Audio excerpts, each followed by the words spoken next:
Hello everyone. Many of you have asked how our Siddha Tantra Satsangs are, and some of you are curious but not quite sure how to join. So today we wanted to give you a taste. Usually our satsangs are available only for the YouTube channel members, but we have decided to make the latest one, which was on this Sunday, open for everyone to see. And our satsangs happen every Sunday at 5 p.m. CEST, and it costs about $4 or $5 a month to join as a member. We meet every week to center ourselves, talk about different things. And we know that the YouTube join button can be a little bit difficult or tricky to find, especially on iPhones. It usually shows up if you open our channel in the browser instead of the app. And in some places, people have even needed to use a VPN to change their locations and then see the join button. And so that you know, for now we are hosting the Siddha Tantra Satsang here on YouTube. But in the future, we may move to another platform just to make it easier for everybody to join. So please enjoy this satsang and get a feeling of what it is like to sit together in truth, in presence, and in the spirit of Siddha Tantra arts.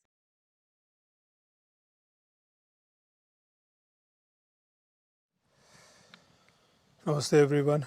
Om Namah Shivaya. Namo Adesh.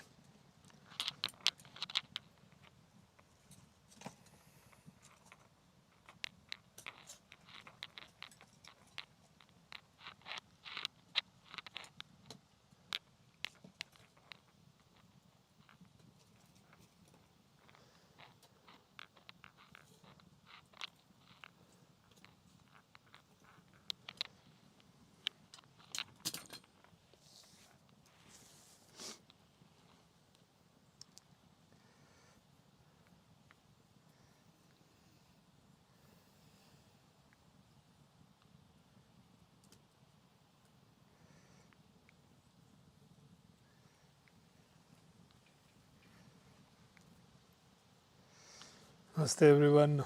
Namaskaram. Om Namah Shivaya. Welcome. How are you guys doing today?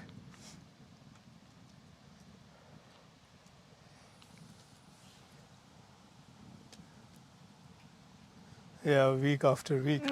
How many satsangs we have done so far? We started in May. Yeah, interesting I journey. think we started 18th May, Yeah, before the Dakini Jayanti. that's when we started the satsang. Dakini Jayanti was 23rd of May. I remember we started satsang a couple of days before. There's a lot of wind here in Uppland, Sweden. And if you are new as a member of this YouTube, we appreciate when you write your name and maybe say where you are from or where you are, joining from, so that we know people are from all around the world. Yes. And some we know from long, long ago, and some we know from long ago, and some we know recently. Yeah, and usually during these satsangs, it can be that we have a topic that we would like to talk about. You can also ask questions, of course, and we'll see if we can answer them, or if it's better to answer in a later medium or in another way. And sometimes one question gets carried over to another week or another setting, and sometimes it's answered immediately. And yeah, we usually start by singing the Kurukulla Devi Shabar mantra. Kurukulla Devi is the Devi of Siddhas. She is the ultimate Dakini as well. we will be talking more about those things as well. And the Shabar mantra is available in full form on the YouTube channel as well. There it is sung, so one can chant it or recite it or sing it. We do that in many, many different ways depending on the occasion. And usually in the beginning of the satsang and in the end of it, we start it as an invocation so that we have the grace of gurus, Mahasiddhas, so that this satsang will become fruitful and something that will, jack us up for the satsang itself, but also for the coming week, so that, our practices and our efforts are in line with the greater good. Yeah. Do you want to add something? Before we begin satsang, I saw there was many messages. Maybe we address that and Yes. then we start the satsang. Okay, sure. Yeah. Let me read through it. Oh, it's so nice that you are writing. Yes.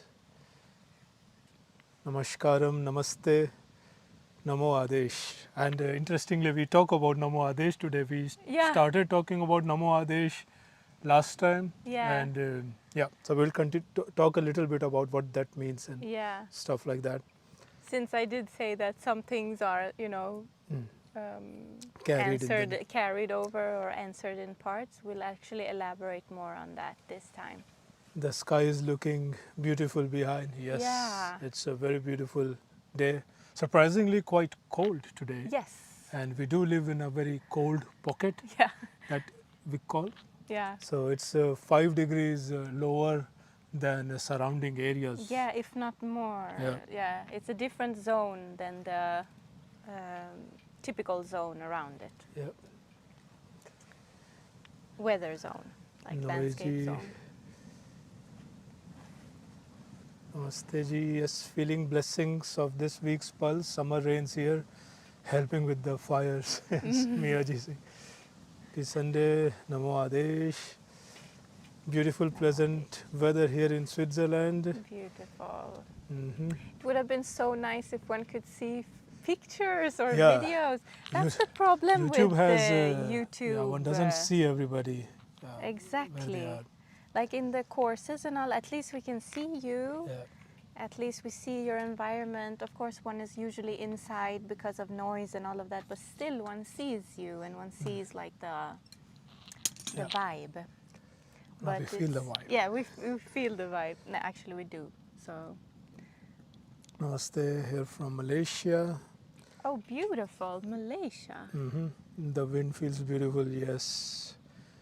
Rose of Lim, did you guys ever talk more on the Book of the Dead question I asked? That stream cut off right as you got to that question. The question on the Book of Dead cut the stream. We'll talk about not exactly of the Book of the Dead, but more on what the Book of the Dead talks about when we come to maybe the Shraddh Paksh, where one talks about, one deals and connects more with the ancestral realms. Yeah. So let's save this question for that time. So if you forget, remind us. Yeah, and we have talked a little bit, some of you who have been in the Dakini Dream Yoga, we have touched upon a little bit like the importance of being aware when one is transitioning and all of that, and how those practices can help for that. But there's a whole system to it, elaborate as well. And that requires its own, dedicated. Yeah, Jerome ji has already pasted the mantra, Shabar mantra that Bhairavi ji said for the people who are not familiar. So we would chant this mantra before we start the satsang today. And so Petra ji, beautiful, resting, peaceful Sunday after a long time. Nice, good. Anki ji, anything on 19th August? It's birthday of Ma'am Rigakshi ji. Any ritual for that day? Namo Adesh ji. Mia ji, I'm curious if any of you here would be interested in finding a way to meet during the week for even just an hour to discuss our practice. That That's an interesting contemplation. Let's talk about that someday. Rose of them, thank you. That would be great. Sending digital vibes. And Jerome ji again with the mantra. Thank you, Jerome ji. Right where we need it. So let's start the today's satsang with Kurukulla Devi ji's mantra. Yeah, sure. And there is obviously like a delay, so we need to actually give time after you ask something or we ask something because of the writing and all.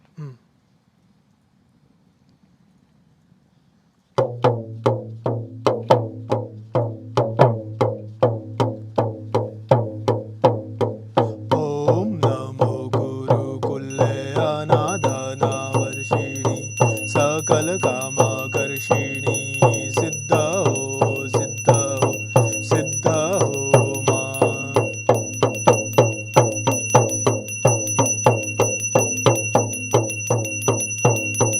Om Namo Kurukulle Anadana Varshini Sakal Kama Karshini Siddha Ho Siddha Ho Siddha Ho Ma.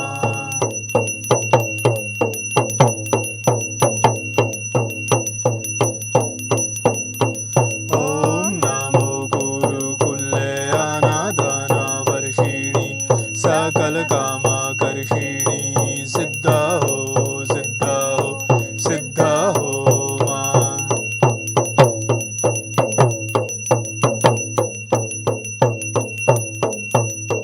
Om Namo Kurukulle Anadana Varshini Sakal Kama Karshini Siddha Ho Siddha Ho Siddha Ho Ma.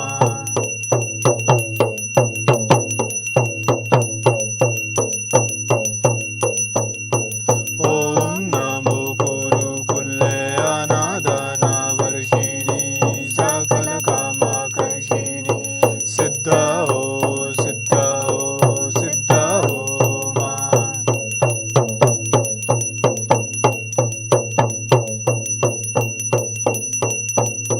Om Namo Kurukulle Anadana Varshini Sakal Kama Karshini Siddha Ho Siddha Ho Siddha Ho Ma.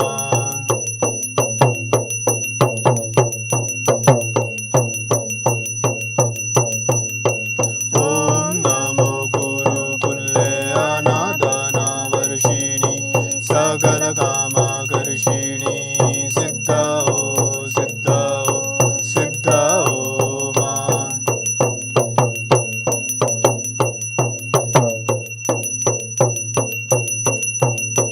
Om Namo Kurukulle Anadana Varshini Sakal Kama Karshini Siddha Ho Siddha Ho Siddha Ho Ma.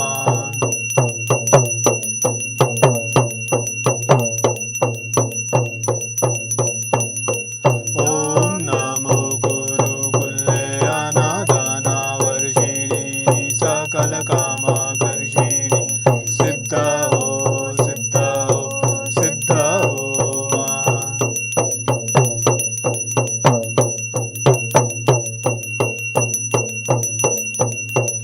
Om Namo Kurukulle Anadana Varshini Sakal Kama Karshini Siddha Ho Siddha Ho Siddha Ho Ma.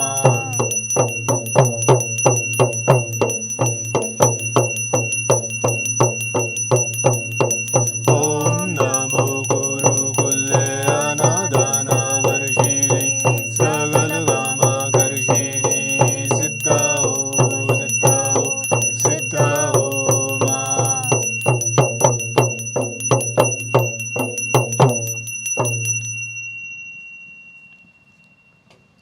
Om Shri Guruve Namah, Om Shri Guru Mandalaya Namah, Om Shri Mahayogi Namah, Om Samsiddhaya Namah, Namo Adesh.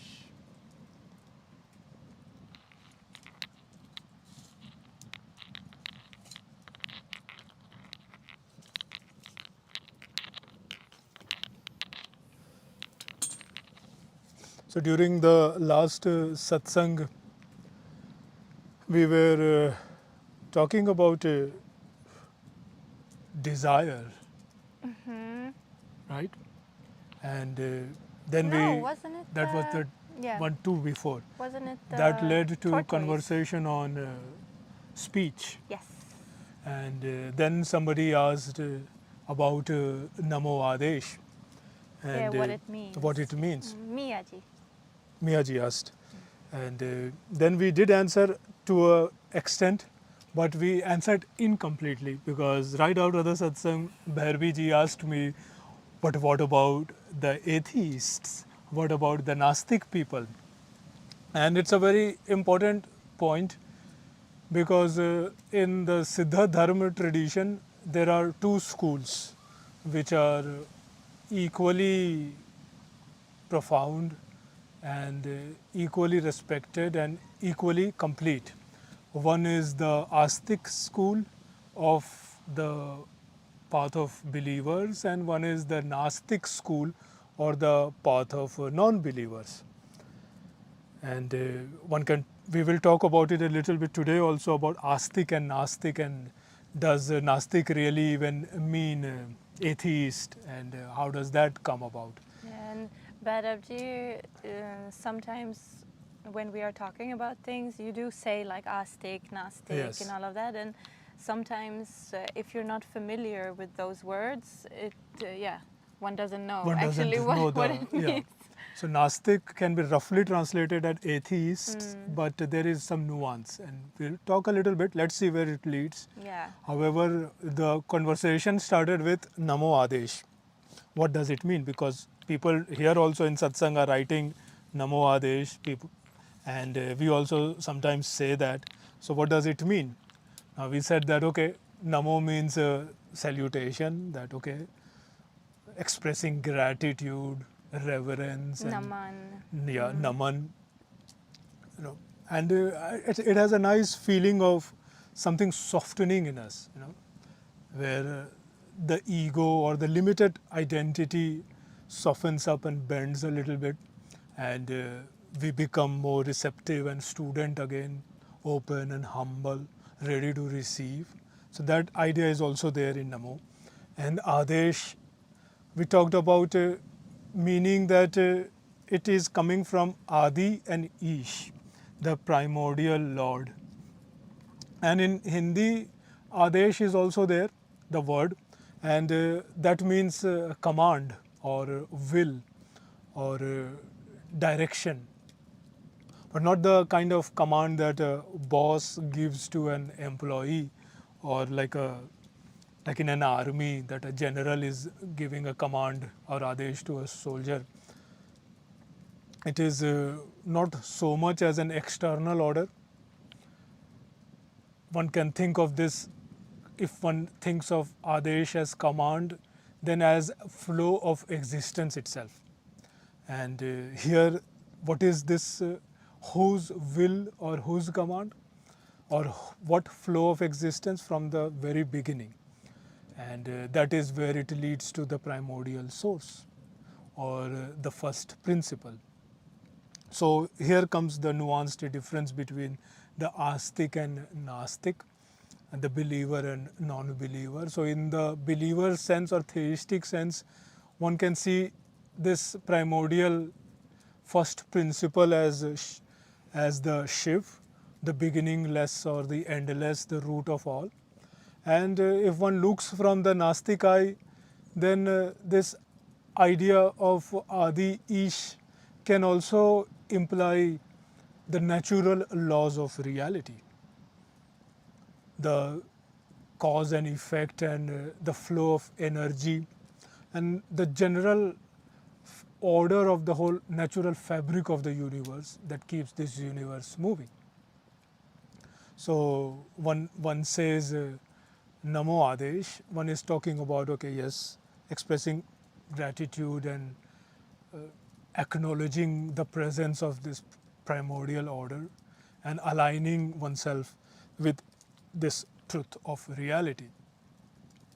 And many times in the Siddha Dharma tradition, one uses this as a hello, and when one says Namo Adesh in one context about a student and a guru, then it also implies about transmission, that okay, the subtle current of Anugraha Shakti, the grace flows, the wisdom flows.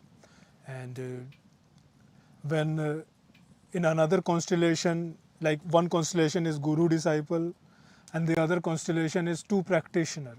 And when two practitioners say Namo Adesh, then it is about recognizing the Shiva Tattva in one another. So that is also there. And then again, sometimes Namo Adesh is used in the context before starting a practice, to reset the mind and clear the noise of the mind and aligning with the higher purpose and higher truth. So it is a very powerful way to repeat, to tell that okay, now I am aligning with the truth, now I am surrendering to this divine flow of energy, to clarity, and now as a student, now I'm ready to learn. And like in any student saying that okay, now I'm focused and I'm ready to learn, making that affirmation. Or how one would recognize the natural law and then acknowledge that before the experiment, okay, so these are the first principles on which my experiment would be based on. One can see it like that also. And for a bhakt, for a devotee, of course, it's a connection and recognition of Shiva within and outside. And for a rationalist or for an atheist, it can be a recognition or opening oneself to the truth. And for a Siddha practitioner, it is both. Because a Siddha practitioner has to go through both at some point. It's very interesting that when one progresses on the path of Siddha Dharma, all practitioners at some point, once their practice ripens, are told by their guru after observation to switch. If the person has been, if the practitioner has been a believer or an Astik, then that practitioner is told to become Nastik or Atheist for a while and see one's practice from that light and do experiment from that. And if a person has been Atheist or an Astik in the Siddha Tantra practices for a while, and when the Nastik or Atheistic practice mature to an extent, then the practitioner is asked to switch and see one's practice and cultivate the gaze of a believer for a while. And why?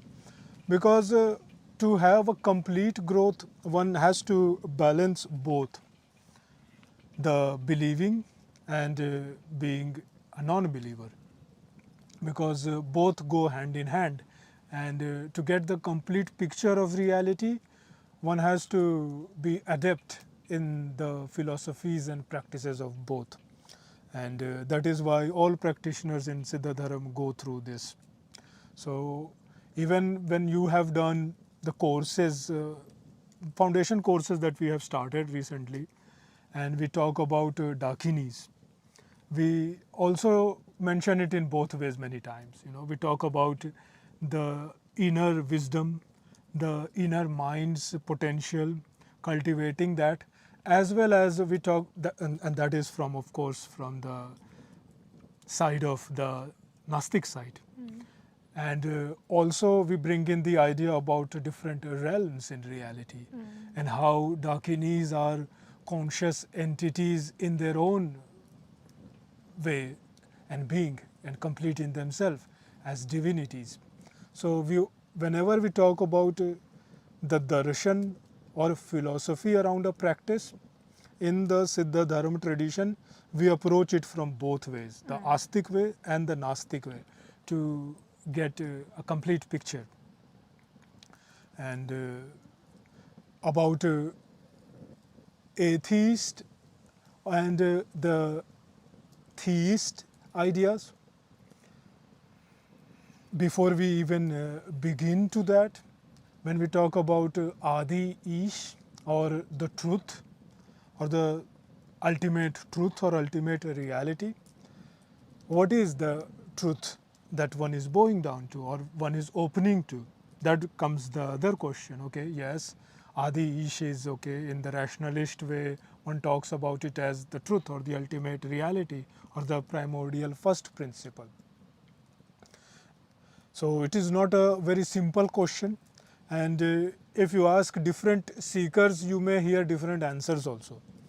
For example, if you ask a devotee, say for example a devotee of Krishna, we just had Krishna Janmashtami a day before. So if you ask a devotee of Krishna, then that person will say Krishna is the ultimate truth. If you ask a devotee of Shiv, then he or she will say that Shiv is the ultimate truth.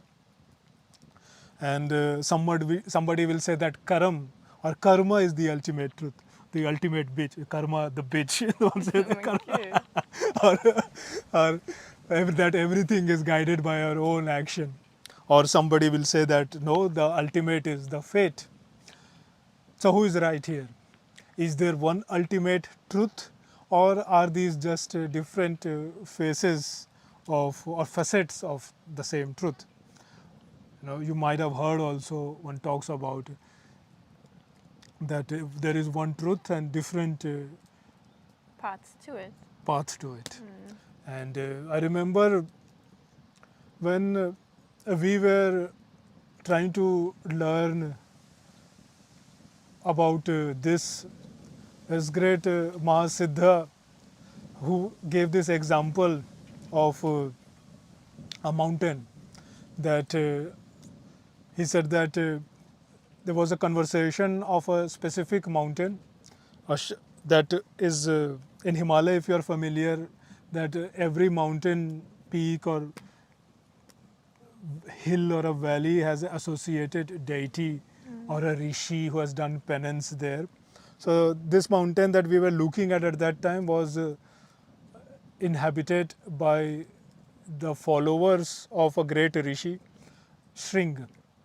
And this rishi went and did penance there, and his disciples went there to learn from him and serve him, and eventually they settled down there, and the whole village is formed of those disciples. So we were looking at that for mountain and the forest there, and the question arose that about if somebody is inquiring about that specific mountain, then what will the guru say who is giving this knowledge? So if the person who is inquiring goes to a yoga guru or goes to learn yoga from a guru, then the guru will say about the same mountain that okay, yes, this is a great mountain, it's a very important mountain for meditation and has good energy for getting into states of samadhi, because the yogi will speak in the language of yoga. And if the person goes to a devotee of that great rishi Shringa, then he will end up hearing about devotional tales and stories of this great rishi and miracles connected to this rishi. And if the same person goes to a Nastik or an atheist, then that atheist or Nastik will talk about the mountain's natural beauty, how the trees and the plants are so beautiful and so useful, potent herbs, and the animals and the river that is flowing there as the same mountain. But there are different answers about the mountain by different people in different context. And each answer is covered with the veil of the tradition or the veil of the perspective. And that is how truth appears to us in our life in different context and different practices in dharma as well. and everybody looks through their own lens and through their own sanskar, or the latent inherent tendencies, their inner conditionings. And in Siddha Dharma, we learn and we practice not to be trapped in just one lens, and we try to see through all the lens, and that is where we ask like, okay, what is the truth behind the yoga perspective of that answer? What is the truth behind the devotee's perspective in the answer, and what is the truth behind the atheist and the Nastik's answer? And this is where the idea of Astik and Nastik also become very important. That one says that, okay, yes, truth is pre-existent or eternal and already there, but then a Nastik will come and say that, well, truth is produced by mind, by the data, by the senses. And that if we don't know anything, you should not engage in what you do not know until it's measured by the capacity that you can measure, basically. Truth is like that Rishi Shringi's mountain also, many describing it, but each in their own way. And one should strive to not get caught in partial picture, and one should strive also to go beyond the veil of the language in which the truth is expressed and the conditioning, and try to seek the whole truth. And before we talk about that, it's also important to understand the Astik and Nastik and how we see it, especially when we talk about the Siddha Dharam. How do we see the believers and non-believers, or theist and atheist? Now, Astik, of course, in a very common sense, is about is the believer, and Nastik is the non-believer. And of course, when one simplifies it, one reduces the truth, and it is never that simple.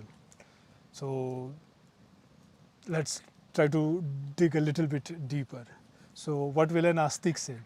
Now, Astik will say that everything pre-exists.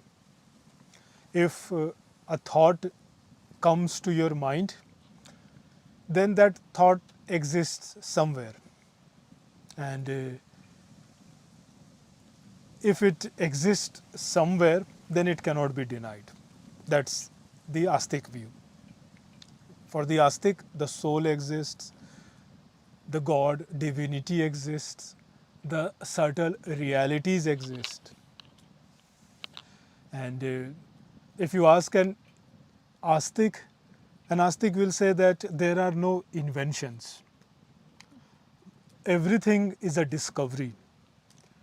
There is no new invention, because if there is a thought about it that comes to invent something, so to speak, then that thought already exists somewhere for it to even appear in the mind. And if the thought appears somewhere, then its full fruition also exists somewhere. So that invention that one is seeking is also existing. And all one is doing is discovering and rediscovering the existing truth. That is what a believer would say, or an Astik would say. And when you are listening to this, if you want to, you can take a few breaths, close your eyes, maybe. You don't need to close your eyes, but listen to it and see. We just wanted see to where you resonate. Just wanted to drop some heady conversation also. Yeah, drop some heady conversation. And obviously, you don't need to be like, okay, yes, I am this, already.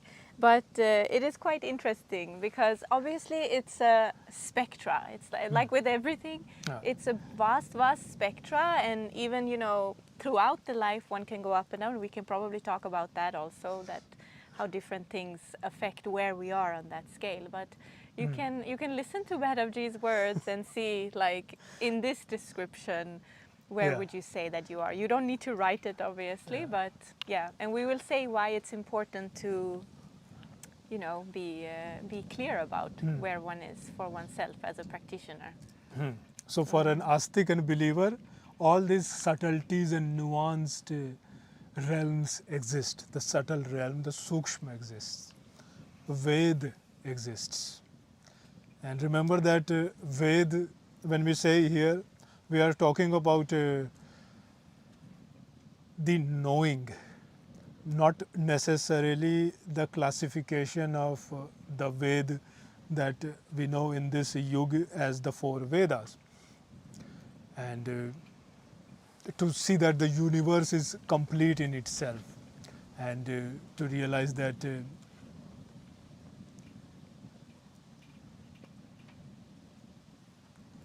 whatever is happening and is simply a rearrangement of what already is, and we are knowing and discovering that, and that becomes the Ved.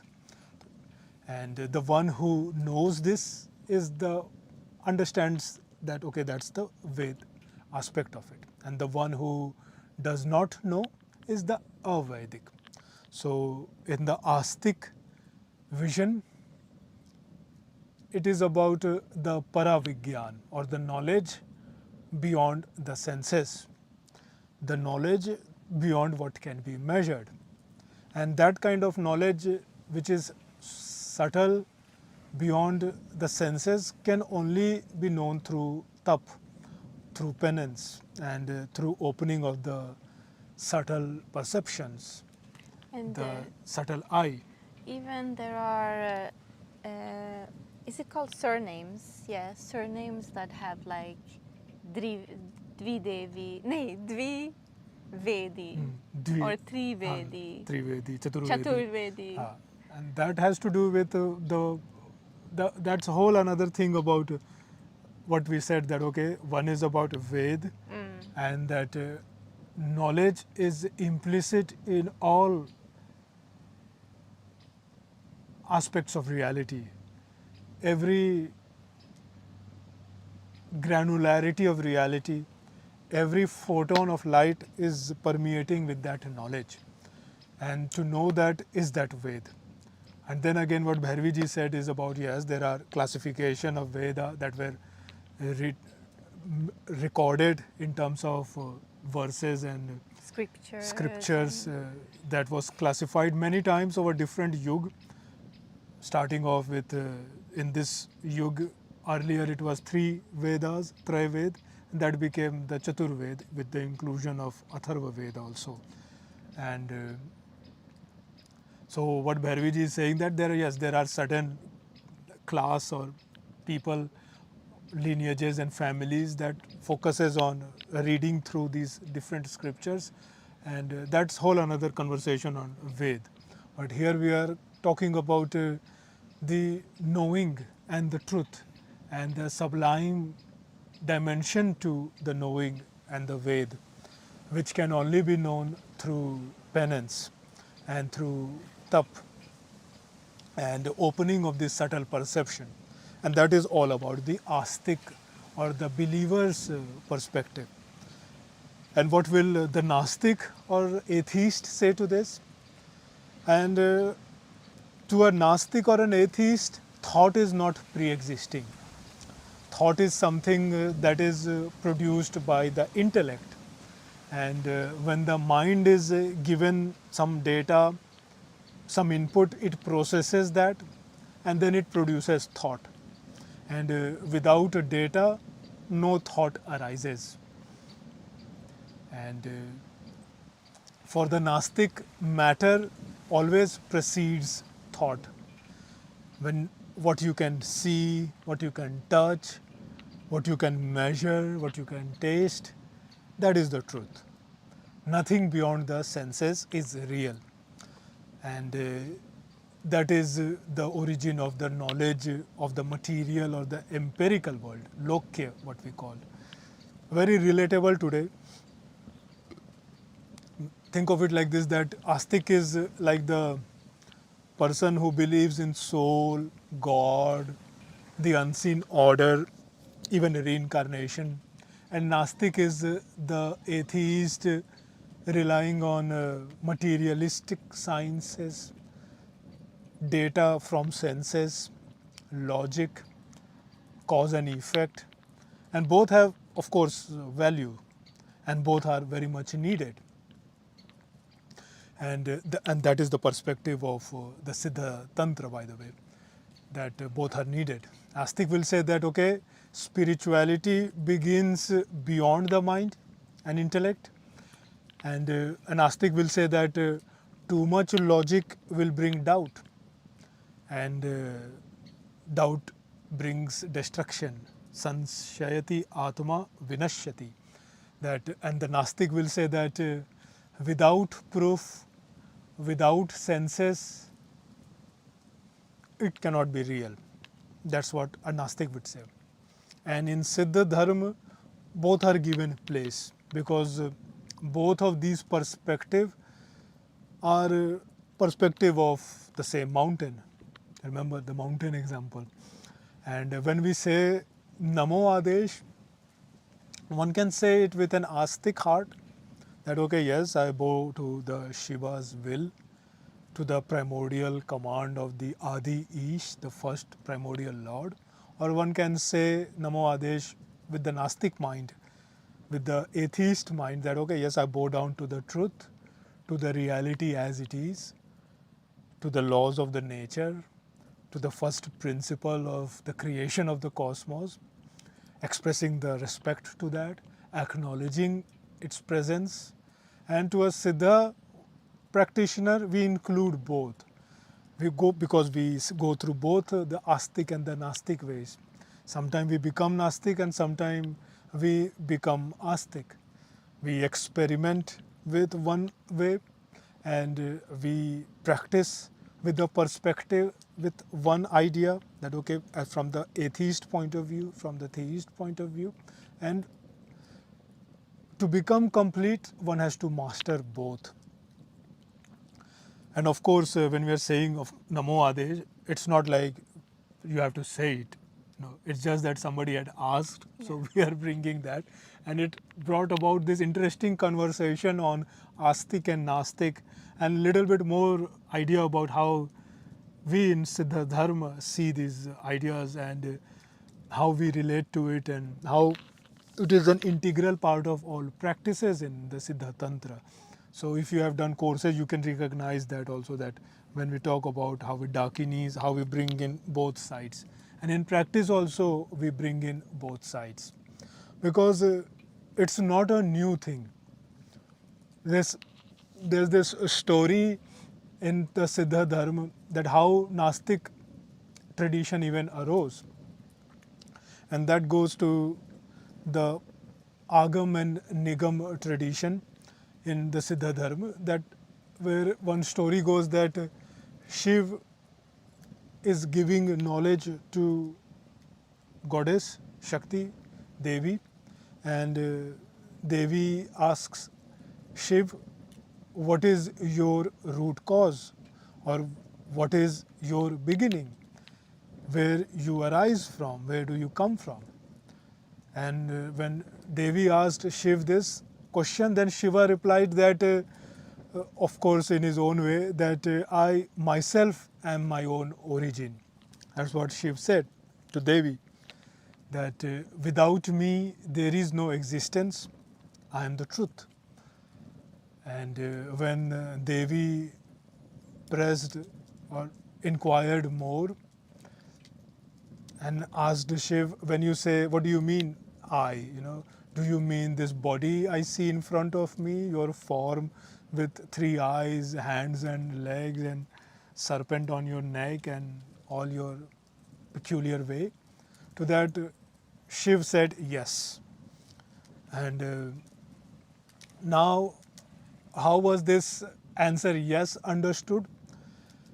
Well, the goddess understood it in one way, that whatever is perceived, whatever is seen is the truth. There is nothing beyond it. And when the Shakti understood it in this way, that became the seed of the Nastic tradition in the Agam, Nigam tantras of the Siddha Dharma, which gave rise to the Lokya or the materialistic perspective.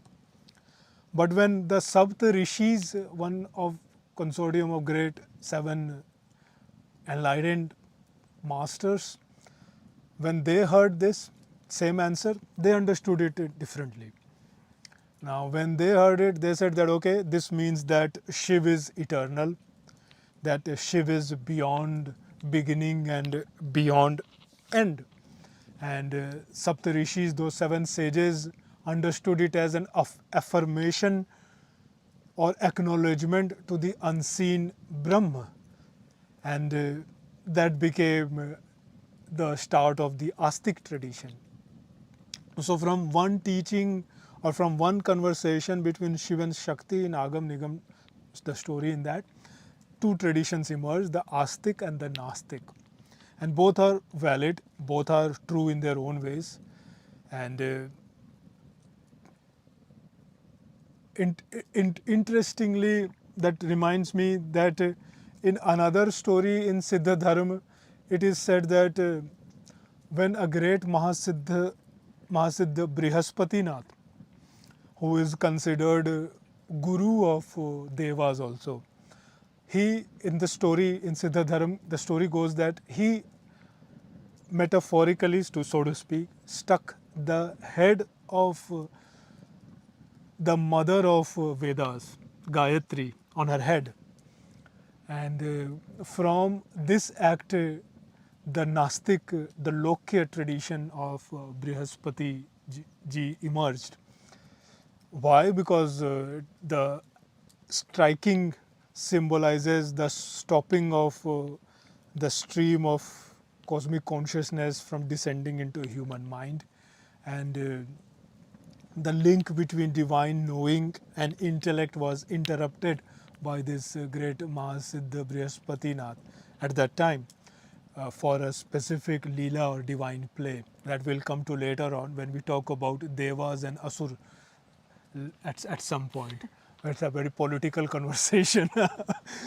But in this story, what remained was material knowing, where knowledge only through senses remained. And that became the foundation of atheist tradition in Siddha Dharma.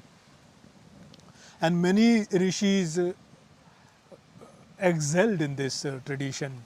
Charvak Rishi is one who many have heard about, who was echoing the sentiments that one hears about in the, like in the Western mind. I've read about Epicurean, that or in Swedish, what is that? The YOLO, the you only live once, and or in Swedish, what is that line? I forgot. Njuta livet, du bara livet Du lever bara bara en en gång. gång. Yeah, like that. You You live, only live you only once. live once, so enjoy life, Yeah. basically.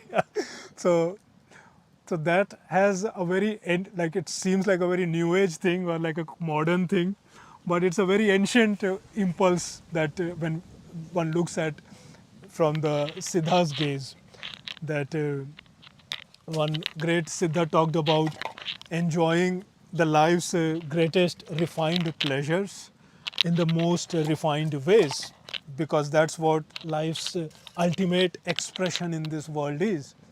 And many rishis exemplified on this and created a whole philosophy and practices around it, how to maximize one's potential in this world, how to express oneself beautifully in this world through art, through gaining wealth. You know, wealth is of many kind. Knowledge is wealth, power is wealth, you know, money is wealth, health is wealth. How to, because you cannot enjoy life if your body is not capable. Love is wealth, compassion is wealth. Yes, so the whole idea became about expressing in this world beautifully, and that also is part of the whole Siddha tradition, very much so. And many rishis practiced it, Charvak, Shukracharya ji, and Mahasiddha Brihaspati Nath ji also. And in another way, one can look at it like that, that we talk about Pash, Pashu, and Pashupati. If you don't know, we actually did make a video. Yeah. I'm not sure how detailed that video was. It was long time ago It we was a made that good video. video. There is a video we made long ago when I had recently come to Sweden, I think, on Pash, Pashu, and Pashupati. It's on YouTube. You can search it and see. Let us know if it is. If we need to talk more about it, Oh. because it was long ago we spoke about it. So an Astik, if you ask an Astik, then an Astik will see Pash, Pashu, and Pashupati as different, as separate. But if you ask a Nastik, then they will say that okay, Pash, Pashu, and Pashupati are one. And this stream of wisdom in Siddha Dharma was received by many great rishis. And I remember peculiarly one rishi, great Mahasiddha, Agatsya Muniji, who, along with his Bhairavi, a great Mahasiddha in her own right, Mahasiddha Lopamudra Nath ji, and her partner, her consort, this great Agatsya Muni ji, single-handedly have had a great contribution in the southern side, where a lot of things got preserved, even though the clash of civilization happened in the northern part of the India. A lot of things were preserved of art and culture that was lost in the northern part of India. So he also learned this Nastic tradition, Agatsya Rishi, great Muni, and but he refused to promote it. And I remember when we were learning the Astik and Nastic tradition, this great Agatsya Muni's word echoed in my head, like why he rejected it. That he said something like that one goes to toilet, but just because one goes to toilet and understand the importance of toilet, one doesn't smear excreta on one's face. A very peculiar way of putting it, but that's what Agatsya Muni said on why he learnt from the Shakti goddess tradition of atheism, Nastic tradition, but never promoted it. And that was his reason why he learnt it beautifully, understood it completely, because as you know, all Mahasiddhas have to learn both Astik and Nastik. So he excelled in that, like many other great Mahasiddhas. But he, unlike some Mahasiddhas who made the atheism or Nastic tradition as their main focus, Agatsya Rishi never made Nastic or atheist tradition as his main focus. And the reason what he gave, like, stuck in my head about it, about the whole example of excreta for some reason, very vivid example. So he must not have really liked it. But in any case, every Mahasiddha in the Siddha Dharma tradition goes through this, the Astik and Nastik, acknowledging their roots, the Astik tradition and the Nastik, understanding their roles and importance and their limitation. And while Astik tradition will look towards more towards the subtle and the unseen, the Nastik tradition looks straight at the forces of nature, at matter, and at what the senses can grasp. And peculiarly, when we do the practices in Astik and Nastik ways, which if you will learn, maybe we will be teaching that also at some point, that the Nastic visualization and the Tantra practices in Nastic or atheistic way, when we do visualization, the forces of nature and their power is very much exemplified. For example, a Nastic yogi may visualize in the Siddha Dharma Tantra practices flood rushing down mountain, not just vaguely but very much feeling the detail of that, the sounds of water, the speed, the destruction, and the unstoppable forces of nature as well, and training the mind to stay steady in the face of such cataclysmic, overwhelming forces of nature, or lightning striking from the sky, or the brilliance and the blinding flash and the thunderous sound of lightning, and holding that image in the mind, feeling the raw power of nature.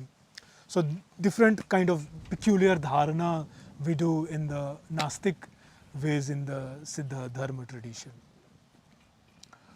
And a very interesting way how one watches the mind and the wind and the chaos and the destruction, and one tries to study and contemplate about it, and why such fierce images also. Reality is material, and nature is the teacher.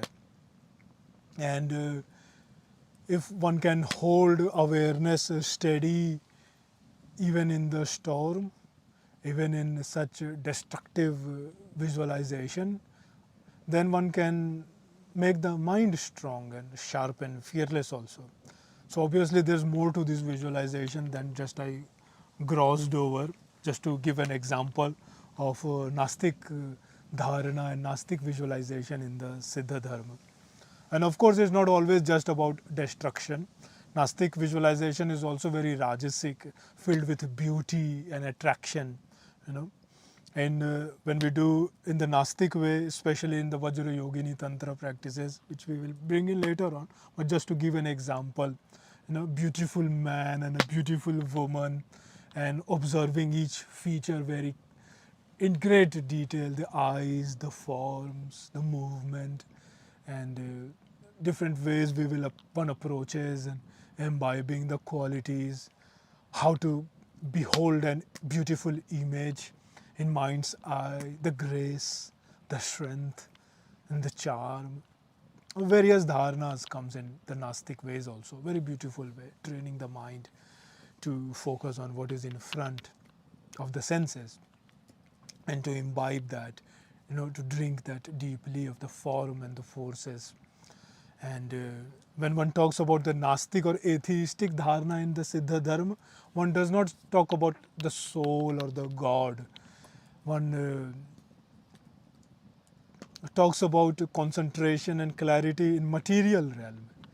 And when one talks about, on the other hand, the Astic practices, the Astic or the believer would go inward, more subtle, more unseen and sukshma, and the Nastic or atheist will go outward, toward more visible and toward more material. And of course, both are valid and both are important, and both are giving strength and capability in different dimension of a human being.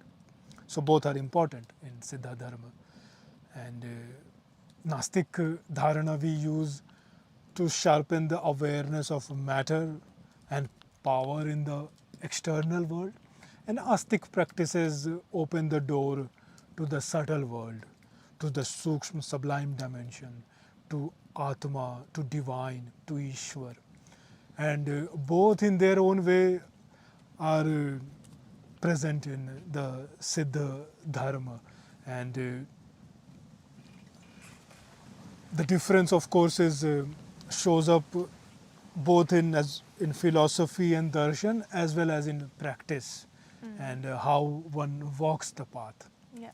And Astik, of course, affirms this existence of Ishwar, divinity, or reality beyond what eyes can see, beyond logic and intellect. And Nastic will go with developing the mind, developing the senses, refining the senses, and trying to develop the neuroplasticity so that one can develop new senses, new way to perceive and sense the reality. This is the Siddha Tantra practitioner, so we're not talking about normal No, we are atheists. not talking about atheists. Yeah, we're talking about, yeah, because Atheists might not even be interested in trying to see if they can develop their senses or something, So we're talking about practitioners who are wanting to explore their senses and, increase the capacity, because they do have the knowledge and intelligence in understanding that different beings, different animals have different senses and different capacities. Even individuals have different, so they understand already that one can't just say that whatever is perceived by the senses is the ultimate reality, because it's quite evident that it's so varied.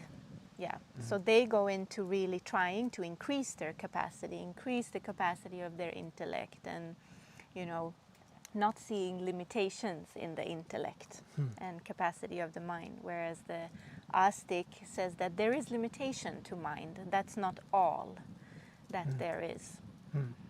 And yes, as Bharaviji said, Nastic approach of course has its great importance in the Siddha Dharma practices. When one focuses on matter and sense-based knowledge, the Nastic and the true atheist, the true atheist, that now we're talking about true atheism. That's the practitioner The atheist. practitioner atheist can discover mysteries of the material world.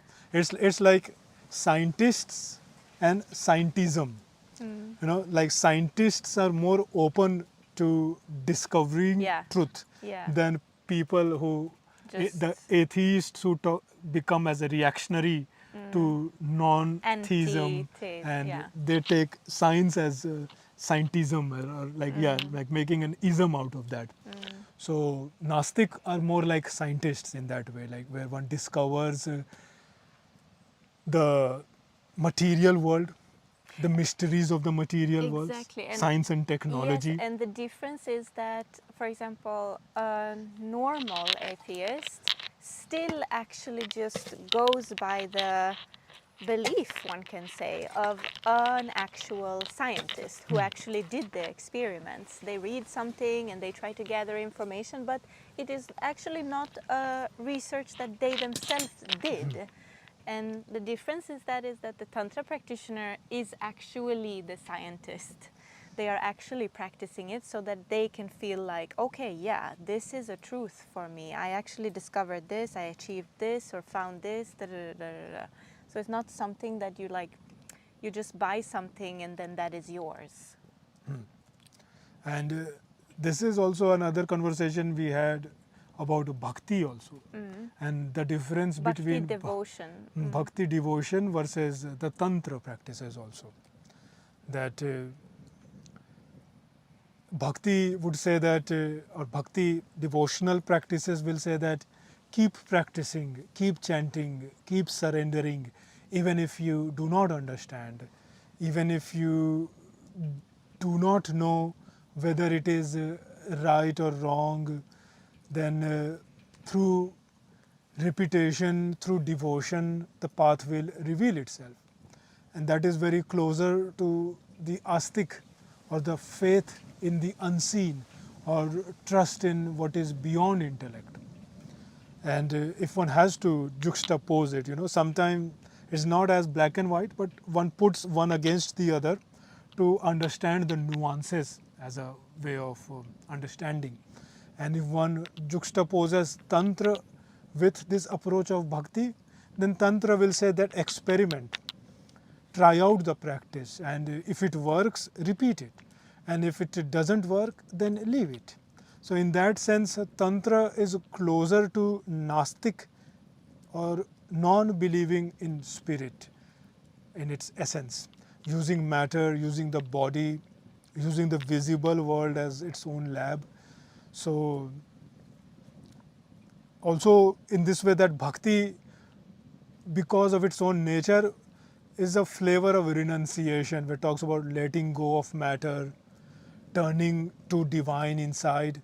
And in Tantra, the flavor is of engagement, using the matter and trying to cultivate and transform, using the matter, making the very body into the temple. And of course, both paths are used in the Siddha Dharma because based on time, place and circumstances, one becomes effective tool to complement each other also.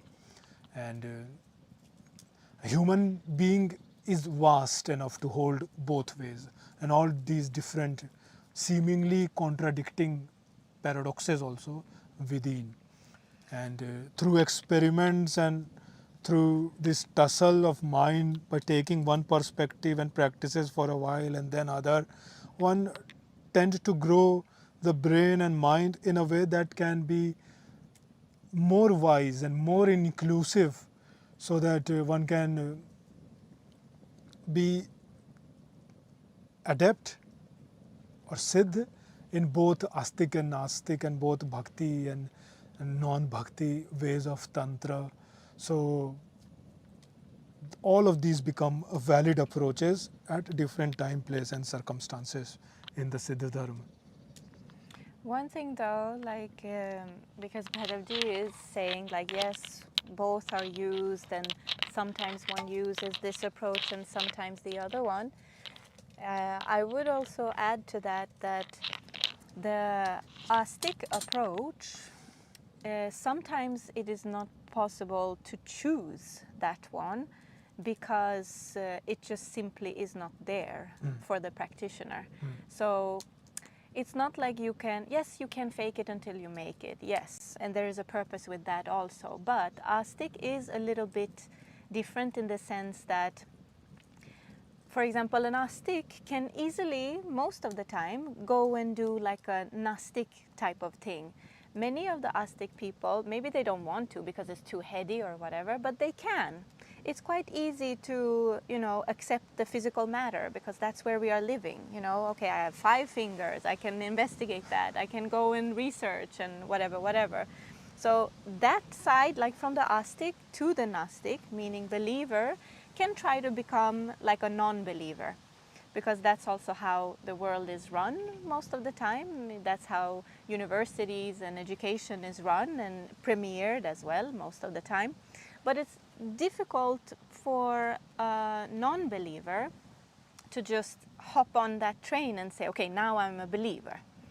That way, so yeah, yes, we do use both, but, it is more difficult to reverse it, like from a non-believer to just all of a sudden say, yes, now I am a believer and now I am believing. So that's there. Have that in mind when we are saying these things. Yeah. And so that is why it is important to understand the differences and see in the context how in Siddha Dharma all great Mahasiddhas have embraced this paradox, seeing the world with both, one eye looking at the subtle, the beyond and the sukshma, the paravigyan, and the other eye looking at the material, the natural order. And when both the eyes are open, the inward and the outward, then one sees the complete and the full. And this is the reason this idea or the way of practice of the great Mahasiddhas expresses itself in the fact also that Siddhas have always talked about the balance between the material success as well as the spiritual success, and how both are important. And coming back to how we started with this whole Namo Adesh, and then the Namo Adesh becomes this perfect bridge, becomes this a salutation that goes in both realms of a bhakt or theist as well as a rationalist or a yogi or a scientist, both Nastik and Astik. Reverence for the truth, for the beyond, and reverence also for the truth here, right now, in front of us, and trying to see that there is a truth here to be discovered in this world through the senses, and be open to that discovery. And in relation to this, it is interesting that both the Astik and Nastik, both of these, if one sees them as like two opposing or coexisting at the same time, both revere guru, both revere teacher, master, guide, whatever you want to call it. Both revere the beings, people or subtle beings of different kinds and levels or whatever, that are adept, that can create, that are artful, you know, beautiful expressions, have different sort of ways of expressing and helping or whatever it is. That is revered. Nobody dislikes somebody who has ability to create things or has knowledge. Usually the student or someone learning, no matter if it is in a believer setting or a non-believer setting, the person has reverence for the person that is teaching or the person who has knowledge or has discovered something. Of course, that So that is a piano teacher Yeah. is also revered. Yeah. Scientist or the professor one does PhD under Yeah. is also revered, respected. Yeah. It's not such. I mean, of course, education has become transactional Yeah, that's different. in a overtly consumer way. That a professor is providing a service and getting paid for it, and a student is learning, and there is a whole checks and balances Yeah. of. Yeah, so it has become transactional in nature, but even with its whole garb of transactional nature, to maintain a good working system, because that also, there is a reason why it is there also. Yeah, with Why, titles and levels. yeah, why titles and why these checks and balances are in place in this whole transactional system as well. There's a reason behind that. But even in this sanitized transactional system of education, there is a respect. You know, any sincere student knows how important is to have a good guide for a PhD thesis. Yeah. So, yeah, so even though it has become sanitized and more transactional, one cannot take respect and reverence out of teaching, because teaching is sacred art, has always been. No matter if you are believer or non-believer, the compassion and the knowledge and flow of knowledge and discoveries and all of that is usually very well respected and revered. So this Adesh also refers to like the guru of gurus, the guru that is both for the atheists as well as the theists. So Shiv Shakti for Tantra practitioners, they are the gurus of the gurus, because through their interactions, through their play, you discover, you learn, and you get a chance to explore existence and life. So basically that is what you are saying. That is what you are, wanting to invite into your existence and, have more of learning experiences and being on the path, so to say. Shiv, for example, is known to be the guru of gurus. Even devtas, meaning gods, different kind of gods, revere gurus. Knei. Yeah. I started reading the comment also. Yes. We read up till here. Like Gnostic or spelled differently? Rose of Flame Ji is asking. It's about Nastic. It is Nastik. It is spelled differently. But I think Jerome Ji wrote it below, I think. Nastik, yeah, Jerome Ji wrote the spelling Nastik there. Yeah. And Nastik literally comes from two words, I think, na asti, and denying the existence of knowledge implicit in beyond the material world. which later on turned out to be denying the Vedas, the Nastik, and or the Atma or the soul, denying the existence of Atma, or denying the existence of divinity. So na asti, asti existing. So not existing Nama Asti. implicit truth of Vedas, not existing implicit truth of soul, and not existing implicit truth of divinity and subtle realms. So that's where the Nastik came from.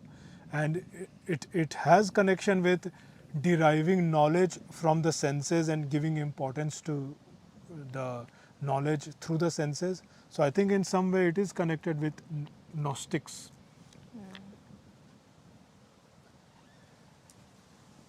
Sounds a bit like natural law. Yes, truth is multidimensional, but is there an ultimate truth or always dependent on the perspective of the observer? Example of observer theory in physics.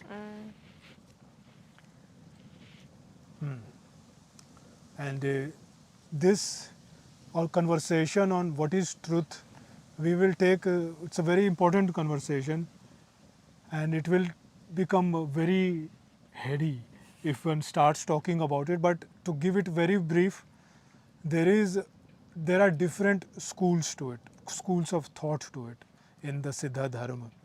One, of course, is very well known, that became famous by one great Mahasiddha Kapil Muniji, Mahasiddha Kapil Nath ji, the Sankhya Darshan.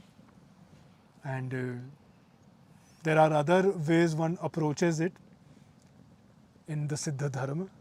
We'll probably talk about it, the whole idea of observer, and how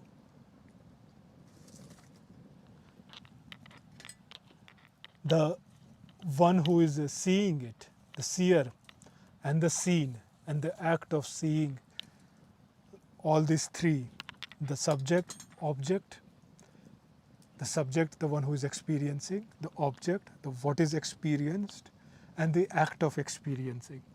And all these three, how they are seen in one perspective as one, when in the completion of the truth, and in how it is seen differently. And it also comes, this idea of triad will come in many different ways.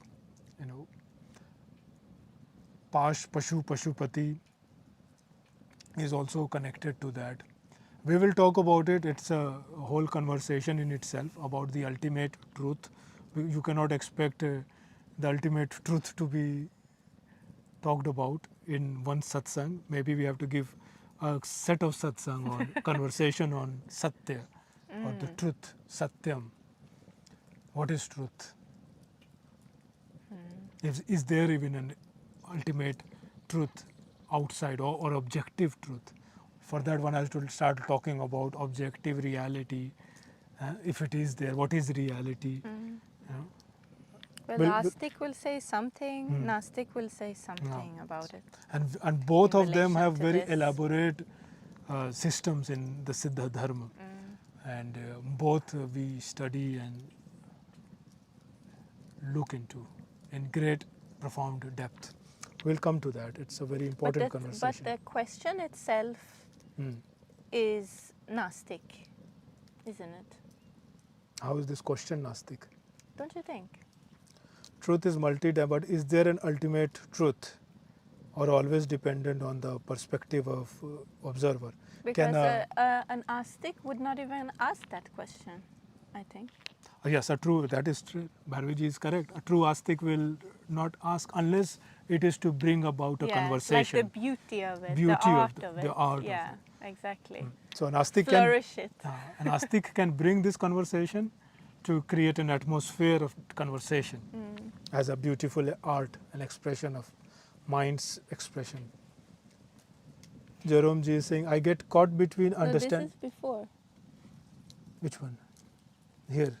I I get caught between understanding things between Astik and Nastik lenses. Is it necessary to see the truth through one lens completely to know it, or can it be seen through a mix of both? Yes. it has to be seen with both until one approach ripens completely. That is why we bring both sides in all practices.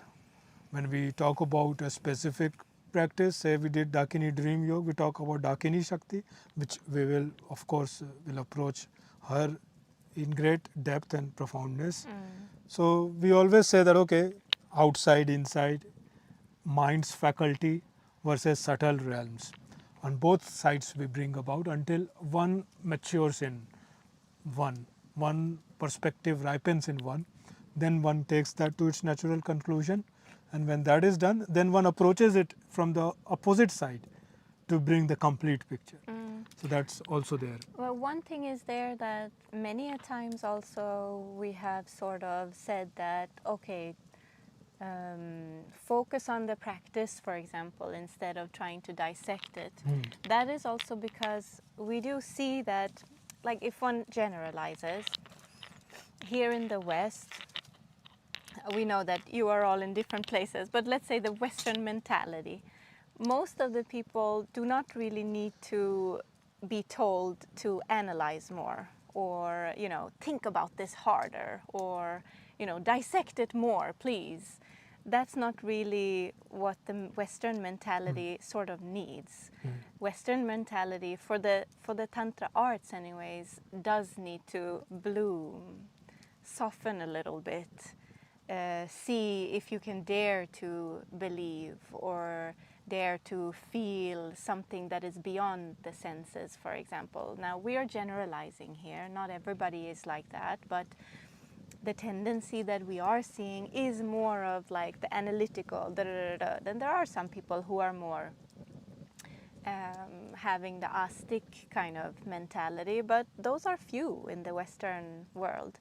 So that's why also sometimes, instead of getting into like mental, what we have talked about it, like the mental orations and orations over and over and over, we usually say like try to focus on the practices and try to do the practices instead of just going in loops of talking because it's nice to be talked about, and try to have good ideas about things. Because in the Western world, again generalizing, people are good at being logic and dissecting things. I mean, people have written thesis after thesis in the university about spirituality, but none of them are actually great practitioners, and they did not get into subtle realms or Himalaya or the likes. So that is also another side to it. You can be a great dissector, but at the same time not have dissected the correct thing that you were supposed to be dissecting, or in the correct way to actually reach the truth. So that's also there.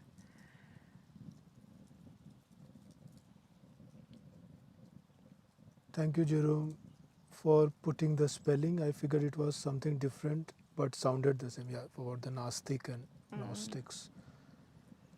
If you have time, could you talk about the connection to the Book of the Dead, please? Yes, we will at the time when we talk about the ancestors. How Astik and Nastik approach tap. Oof, good question. Oh, yes, and that's also there that, the life expression of an Astik and a Nastik can be very, very different. Very different. How you behave, how you interact with the world, what you create, what ideas come, what feelings, what art comes out of it. So just as that is different, also the practices are different. The tap, ways of tap is different. The expressions yes. are different. Yes. And it is so beautiful to actually see the differences as well. The creativity in it. Sea of Seers. It is from the mind of a scientist.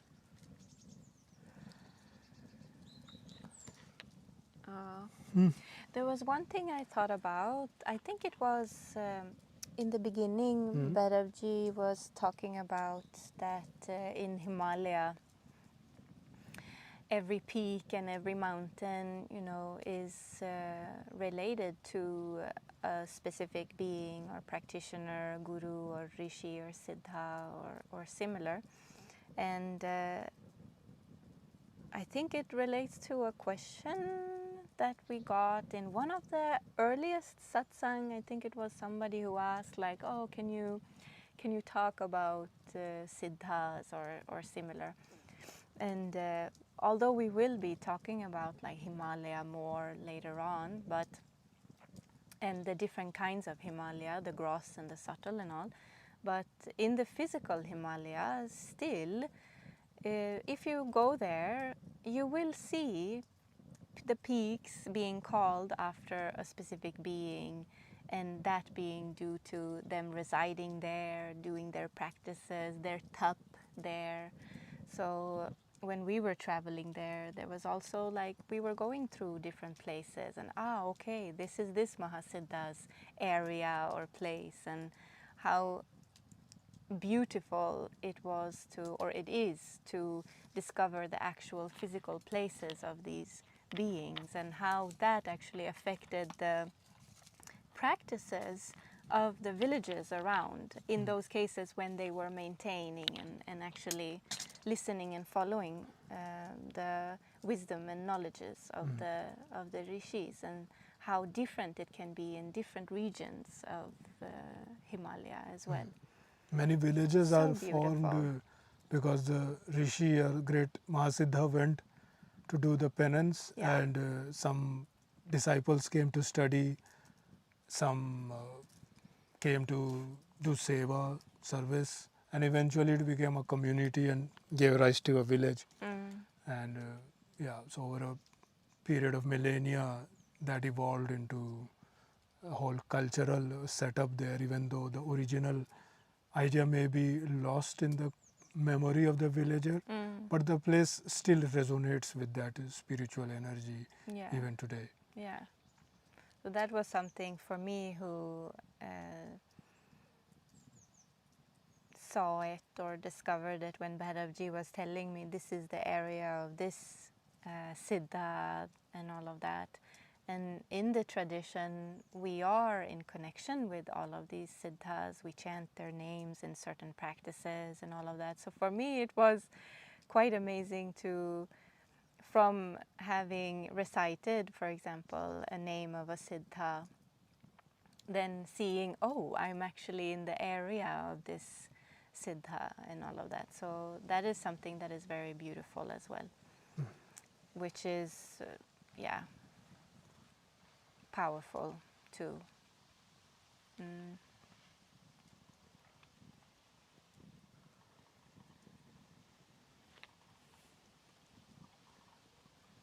So that was that. Yeah. Talk about a little bit on Astik and Nastik. Did not want to make it too heady. Let us know if it was heady, or we should go more in depth about such conversation. It's beautiful that, it came from one of your questions, Namo Adesh Namo led. Adesh, just because, you had probably seen that some are writing this Namo Adesh, What and is then that? whenever somebody is writing it, we are also answering back Namo Adesh Yeah. and all of that. And obviously, when one sees that something is like coming up, but not everybody is saying it and all, what is that? So it's good that you are asking also, and then we get a chance to respond and say what it is, how we are relating to it, and all of that as well. Yeah.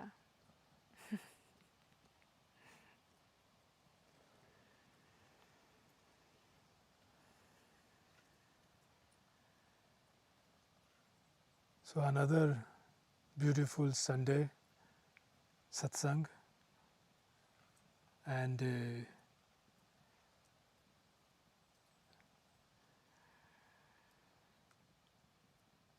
we will come up with something more relatable for everybody next satsang.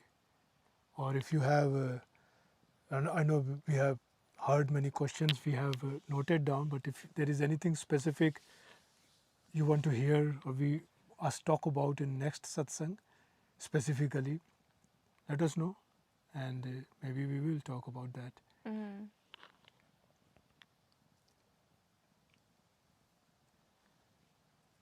Give time.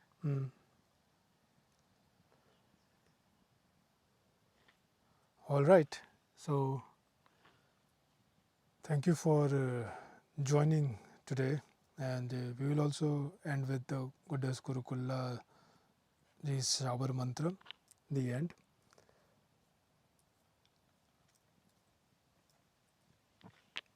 Yeah. Give time afterwards. Please talk about prayers. Please, could you talk about the cosmic man? The cosmic man, the complete expression of human potential as a cosmic being, cosmic man or woman, Or or non-binary. non-binary, cosmic non-binary. Yeah, prayers and cosmic beings. Interesting.